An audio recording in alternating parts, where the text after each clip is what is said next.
Hello दोस्तों, कैसे हो सब। उम्मीद करता हूँ सब अच्छे हों, मस्त होंगे, स्वस्थ होंगे। तो दोस्तों, आज इस वीडियो के माध्यम से मैं बताने जा रहा हूँ आपको कि जो हमारे बोर्ड में एक वीक रिवीजन होता है, ठीक है। जैसे बोर्ड के हमारे इंपॉर्टेंट फॉर्मूलाज हैं और उसमें चैप्टर के अंदर क्या क्या चीज़ें इंपॉर्टेंट हैं, उन सब चीज़ों के बारे में हम यहाँ पे डिस्कस करेंगे। तो मैं सबसे पहले आज क्लास 12th का जो चैप्टर नंबर 1 है, इलेक्ट्रिक चार्ज एंड फील्ड्स, उसको डिस्कस कर रहा हूँ, ठीक है। तो आज हम जो स्टार्ट कर रहे हैं, तो सबसे पहले हम स्टार्ट कर रहे हैं चैप्टर नंबर 1। तो चैप्टर 1 को हम आज स्टार्ट कर रहे हैं। चैप्टर 1 है हमारा इलेक्ट्रिक चार्ज एंड फील्ड्स, ठीक है जी। तो ये वाला हमारा चैप्टर है electric charge and field, charge and fields. तो इस टॉपिक के जितने भी इंपॉर्टेंट टॉपिक्स हैं, ठीक है, उनको हम इसमें कवर करने की कोशिश करेंगे। ये हमारा चैप्टर नेम हो गया। तो इसमें सबसे पहले हम चलते हैं, इसको रिकैप कर देते हैं चैप्टर को ना। क्या क्या इस चीज़ की रिकैप इसको मैं कर दे रहा हूँ। सबसे पहले हम देखेंगे इसमें क्या क्या चीज़ें आती हैं। सबसे पहले आता है इसमें, जैसे हमारा पॉइंट नंबर 1 है, ये है हमारे पास इलेक्ट्रिक चार्ज। तो ये हमें पता होना चाहिए, जो इलेक्ट्रिक चार्ज होता है इसको हम किसी से डिनोट करते हैं, क्यू से। फॉर्मूला क्या होता है, प्लस माइनस एन ई। यानी कि जो चार्ज होता है हमारे पास में, उसका फॉर्मूला होता है Q equal to N plus minus N E. N number of electron होता है और ई यहाँ पे फंडामेंटल इलेक्ट्रॉनिक चार्ज होता है, ठीक है। अब यहाँ से हम क्या करेंगे आगे। अब यहाँ से हमारे पास जो चार्ज होते हैं, ठीक है, टाइप्स ऑफ चार्ज, वो दो टाइप के होते हैं, टाइप्स ऑफ चार्ज, ठीक है। तो ये होता है, एक प्लस चार्ज होता है, एक माइनस चार्ज होता है, ठीक है। And also nature wise, and also nature wise, these are divided in two parts. These are divided into two parts। तो इनको दो पार्ट्स में हमने डिवाइड किया है। वो कौन कौन से पार्ट्स हैं। सबसे पहला होता है अलाइक चार्ज चार्जेस, ठीक है। तो अलाइक चार्जेस में कौन से आते हैं हमारे, जैसे सेम नेचर वाले, प्लस प्लस और माइनस माइनस वाले। दूसरे कौन से होते हैं हमारे पास, डिसलाइक चार्ज। डिसलाइक में कौन कौन आएंगे, डिसलाइक चार्जेस में आएगा एक प्लस, दूसरा माइनस, ठीक है। और दूसरा ए या तो माइनस या फिर प्लस। तो इसमें जो ये होता है, जैसे प्लस माइनस, प्लस चार्ज है और यहाँ पे माइनस चार्ज है, तो ये हमेशा क्या करते हैं, एक दूसरे को अट्रैक्ट करते हैं, ठीक है। ये इसकी तरफ आता है और ये इसकी तरफ आता है, तो यहाँ पे क्या होता है, यहाँ पे होता है अट्रैक्शन।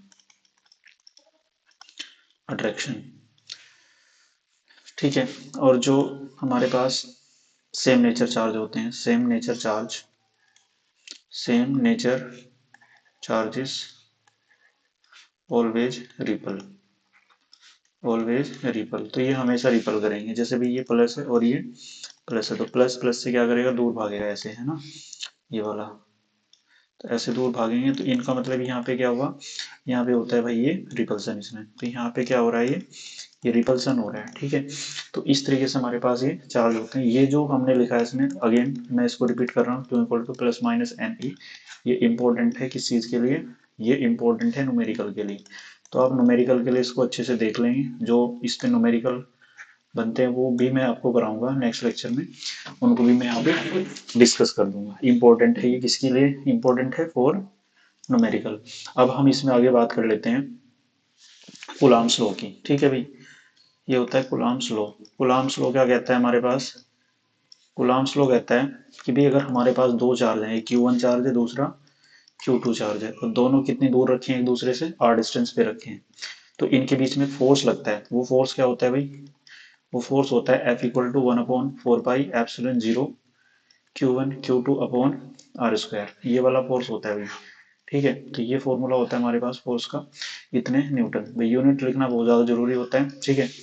यहाँ पे अगर ये कंडीशन रहती है, if Q1 Q2 greater than 0, तो इसका मतलब रिपल्सन फोर्स होगा, ठीक है, रिपल्सिव फोर्स, यानी कि फोर्स ऑफ रिपल्सन भी आप इसको कह सकते हैं, और फोर्स ऑफ रिपल्सन। तो कौन सा फोर्स काम करेगा यहाँ पे, यहाँ पे रिपल्सन का फोर्स काम करेगा। दूसरा जो कंडीशन आती है हमारे पास, if Q1 Q2 less than 0, तो इसमें क्या होगा, अट्रैक्शन फोर्स होगा।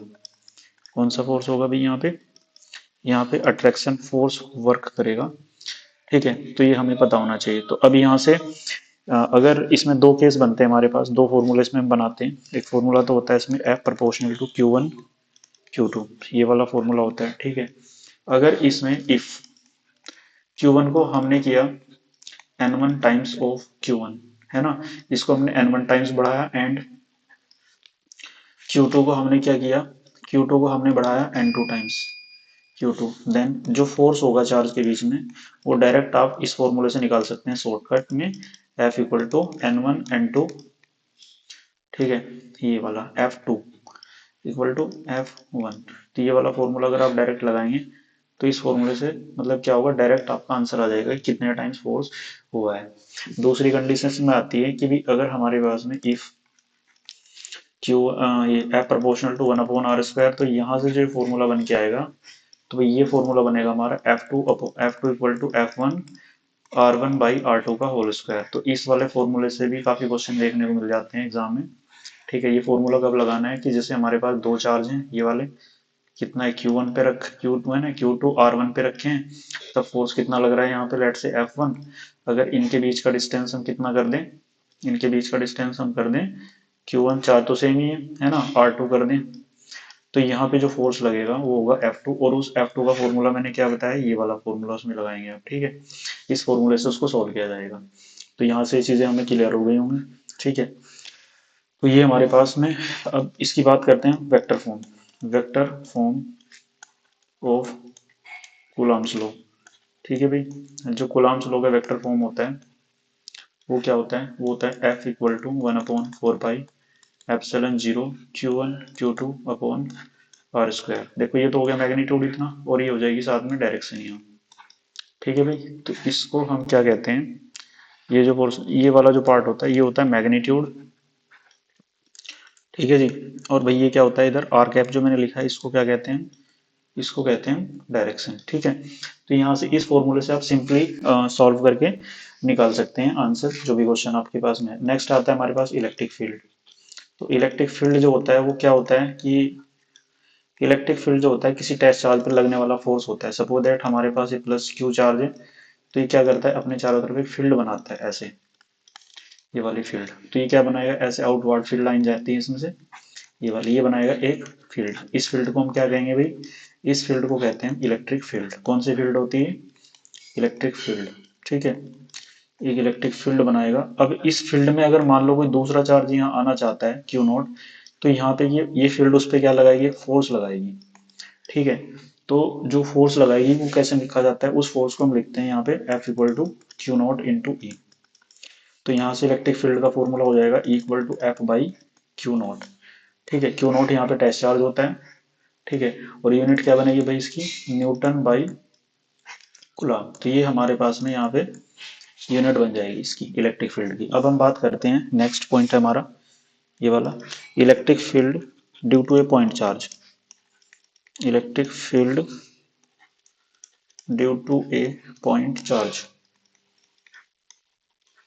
एक पॉइंट चार्ज की वजह से इलेक्ट्रिक फील्ड कितना होता है, तो उसके बारे में हम यहाँ पे डिस्कस करेंगे। मतलब कैसे भाई, जैसे हमने मान लिया कि हमारे पास एक ये चार्ज है क्यों, इसके चारों तरफ बन गई फील्ड। एक कौन सी फील्ड बनी है भाई, ये इलेक्ट्रिक फील्ड। यहाँ से एक डिस्टेंस है, सपोज दैट ये वाला, ये पॉइंट है P, यहाँ पे कितनी डिस्टेंस पे है यहाँ से यहाँ तक, ये मान लेते हैं ये डिस्टेंस हो गई, ये हो गई R।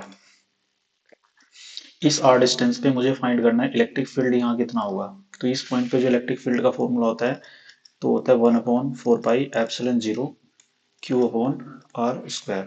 और यूनिट जरूर हमें लिखनी चाहिए, यूनिट क्या होती है, न्यूटन बाई कूलम, ठीक है भाई, ये इसका यूनिट होता है।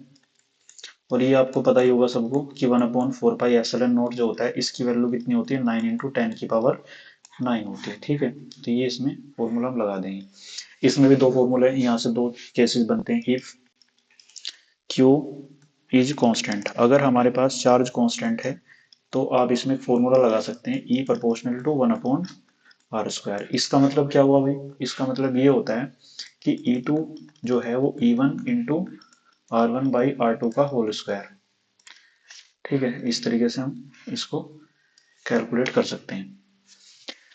तो अगर R1 R2 दोनों चार्ज के बीच, मतलब ये जैसे हमने अभी बताया था कि चार्ज वाले केस में कि अगर डिस्टेंस को चेंज करें तो डिस्टेंस को चेंज करने पर क्या आता है ये इस तरीके से हमारे पास इलेक्ट्रिक फील्ड आप सेकंड पॉइंट पे निकाल सकते हैं। अब आता है हमारे पास इलेक्ट्रिक डायपोल।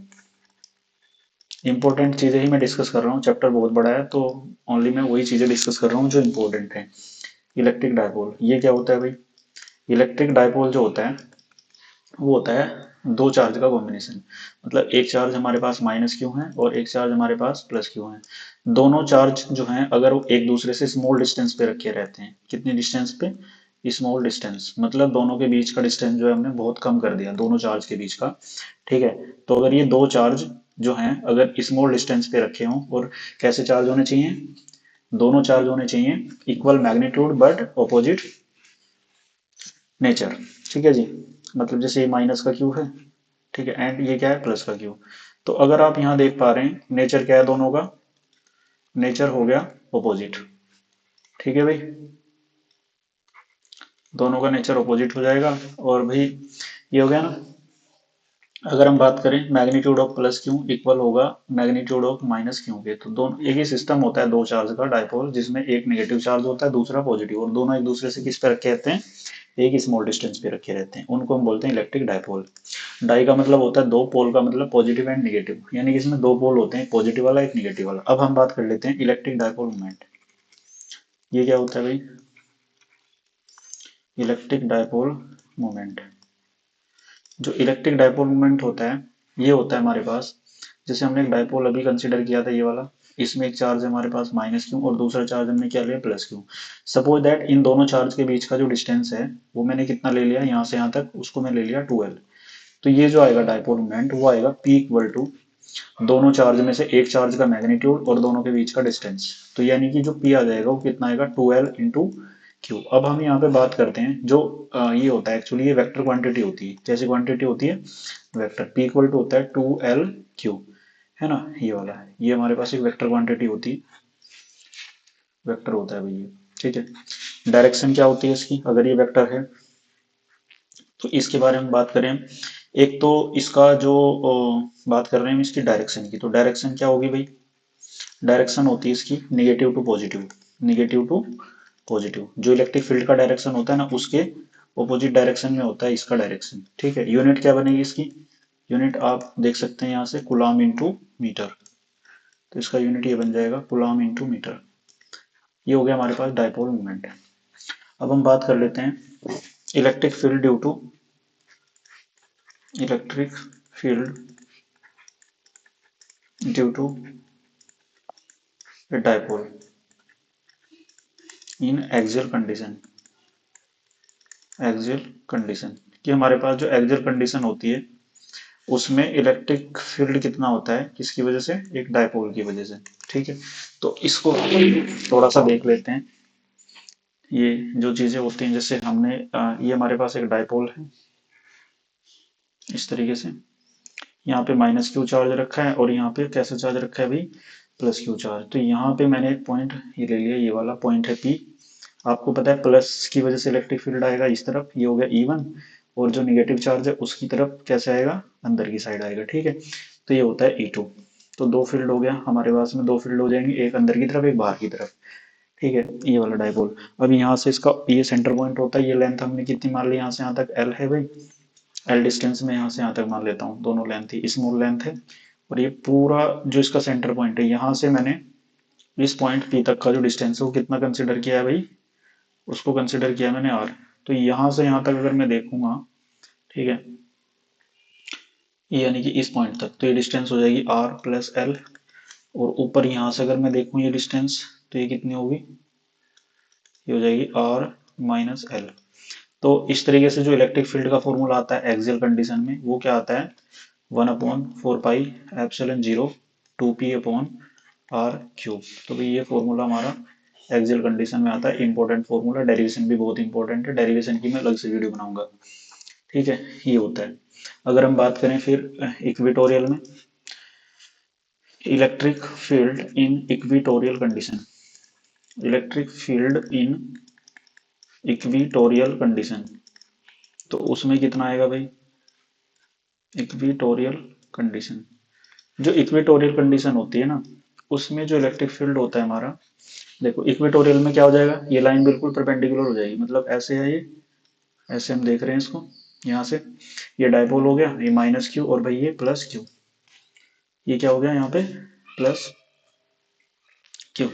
यहाँ पे एक परपेंडिकुलर बाइसेक्टर होता है, ठीक है, यहाँ से।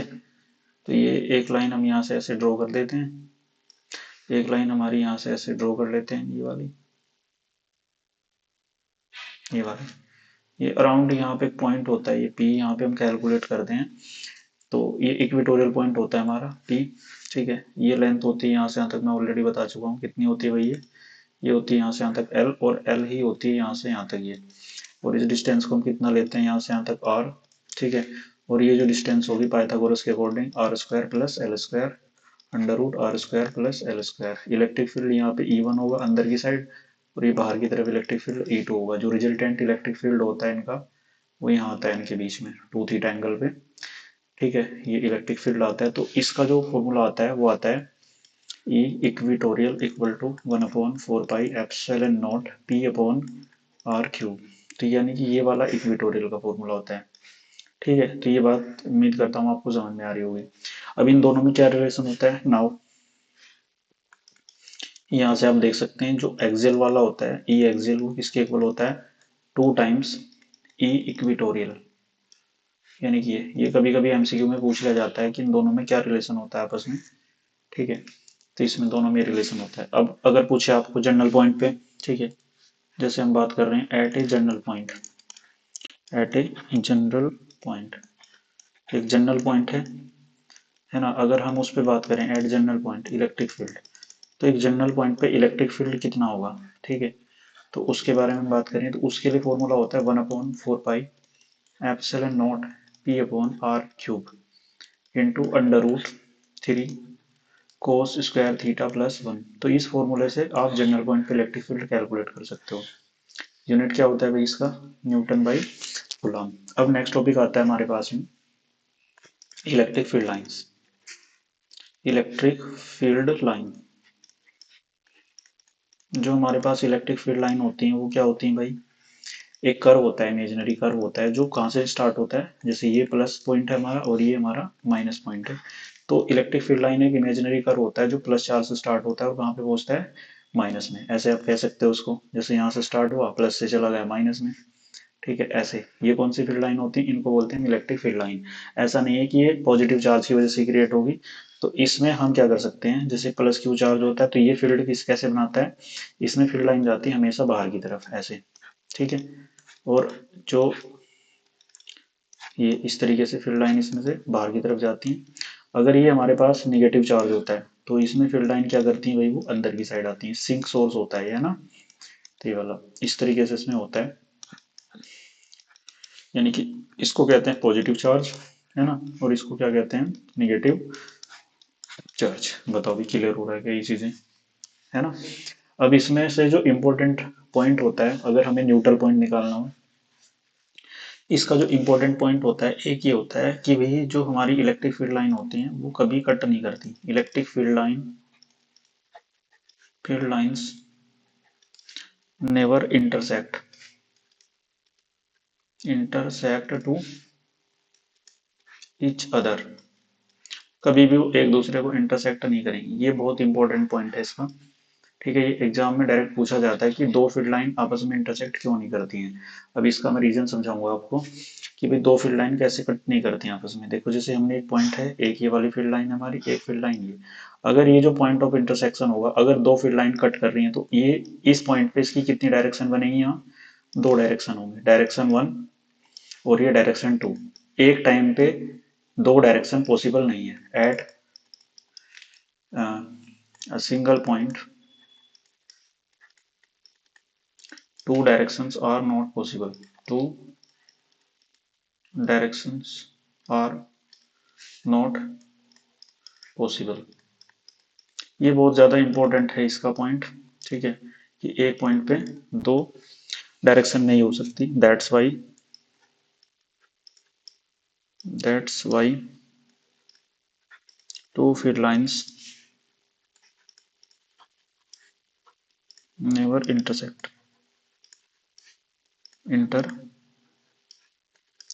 इसलिए इंटरसेक्ट नहीं करती, इसका ये रीजन होता है। ठीक है।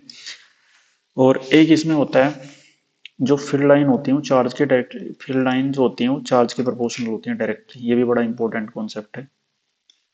ठीक है, जितना ज्यादा चार्ज होगा उतनी ज्यादा फील्ड लाइन वो प्रोड्यूस करेगा। मतलब ये कह सकते हो आप कि Q1/Q2 इक्वल टू N1/N2। कभी कभी फील्ड लाइन दे देता है और चार्ज का रेशो पूछ लेता है, या कभी कभी जो है चार्ज देता है और फील्ड लाइन का रेशो पूछ लेता है, तो ये वाला फॉर्मूला आप वहाँ पे लगा सकते हैं।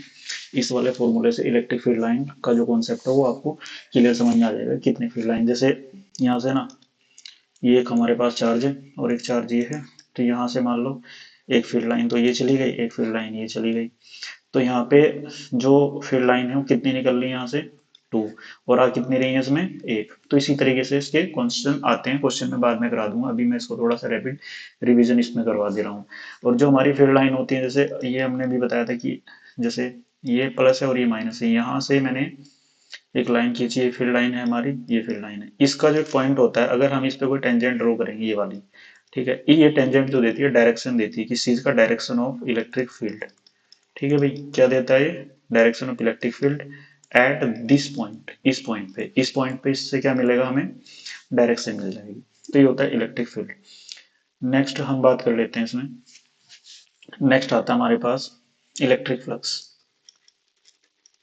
मैं दोबारा फिर कह रहा हूँ कि मैं इंपॉर्टेंट टॉपिक ही इसमें डिस्कस कर रहा हूँ। ठीक है, क्योंकि रीजन में इलेक्ट्रिक फ्लक्स, तो ये क्या होता है भाई, ये होता है total number of field lines, total number of electric field lines passing through a surface in its normal direction।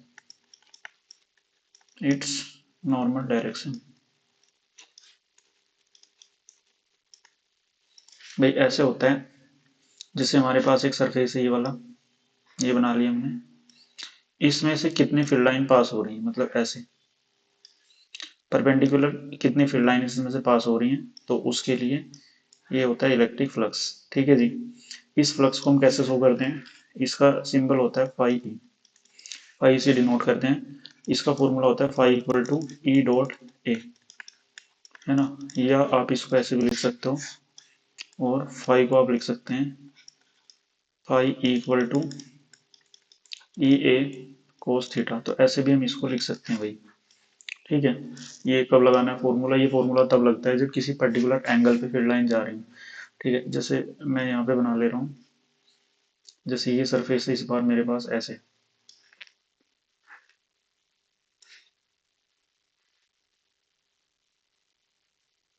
इस तरीके से मैंने सरफेस बना दिया इसमें।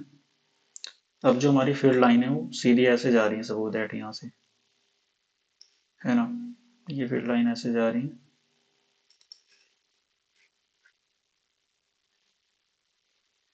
इस तरीके से।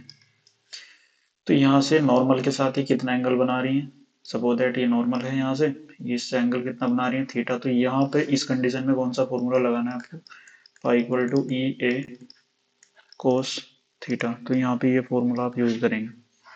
ठीक है, तो ये वाला फॉर्मूला आप यहाँ पे यूज करेंगे। अब हम बात कर लेते हैं कि जैसे मेरे पास एक सरफेस होता है ये वाला, एक सरफेस ये है इस तरीके का।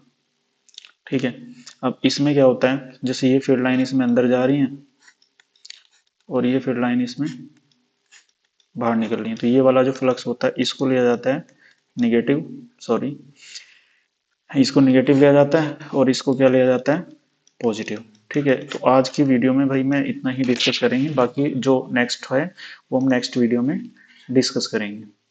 तो thank you very much for this class. उम्मीद करता हूँ आपको चीज़ें समझ में आई होंगी।